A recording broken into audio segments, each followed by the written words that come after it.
Take a break from your busy schedule and join Harold Sala for Guidelines, a 5-minute commentary on living. Marriage counselors agree that it rears its ugly head in the majority of broken homes today. It is infidelity. And while filmmakers and TV producers make it look so natural, so romantic, and so free, its consequences are devastating beyond description. In the 1950s, Alfred Hitchcock's film North by Northwest had a scene in it played by Cary Grant and Eva Marie Saint. Aboard the 20th Century Limited, she protects Grant from the espionage agents who want to kill him by hiding him in her tiny train compartment. That night, after the porter turns down the bed, Grant and Saint exchange kisses and then dialogue. Grant says, "I see he opened the bed." She replies, "Yes." "Only one bed," he adds. Again she says, "Yes." Grant quickly says, "I think it's a good omen, don't you?" "Wonderful," she exclaims. "Know what that means?" asks Grant. She murmurs, "Mmmmm." He says softly, "Tell me." She brusquely replies, "It means that you are going to sleep on the floor." How far we have come in only a generation. The proliferation of sex in the media today has gone far, far beyond that which film producers in their wildest thoughts could have imagined a generation ago. Try watching an evening of television without expecting to be exposed to explicit sexuality. Check the movie guide in your newspaper to see what movies are playing decent enough to take your child to see. One observer contends that for every media depiction of a husband and wife's loving each other, there are at least 15 encounters of two individuals engaged in sexual relations who are not married to each other. Fidelity to the one who stood by your side at the marriage altar is considered passé. But what the media doesn't show you is the guilt, the heartache, the loneliness, and the emptiness of a life which has been torn apart by infidelity.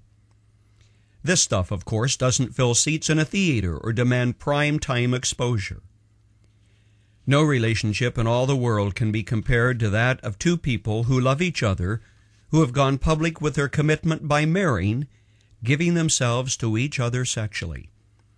This kind of a relationship is not only blessed by God Himself, but it involves the emotional, the physical, and the spiritual too.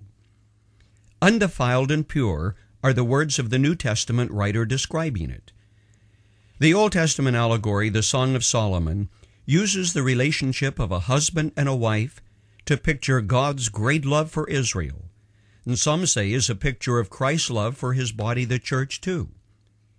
In cheapening marriage and trivializing the relationship of a husband and a wife, we have reduced sexuality to the level of animal lust, which should be satisfied at the least possible suggestion or opportunity.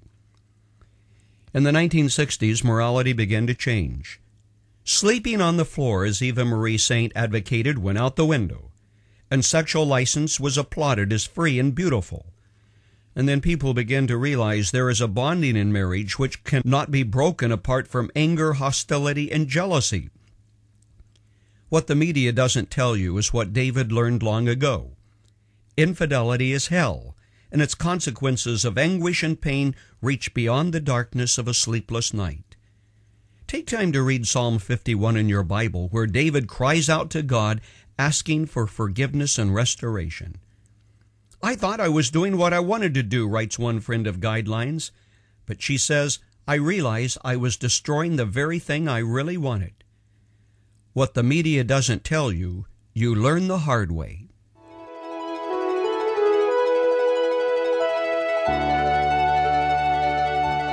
You have just heard Guidelines. I am Harold Sala. If today's program has spoken to a very sensitive spot in your life, then realize there is forgiveness with God, and there is restoration and healing. But don't believe the lie of the media. You can send an email to Guidelines at this email address, guidelines@guidelines.org.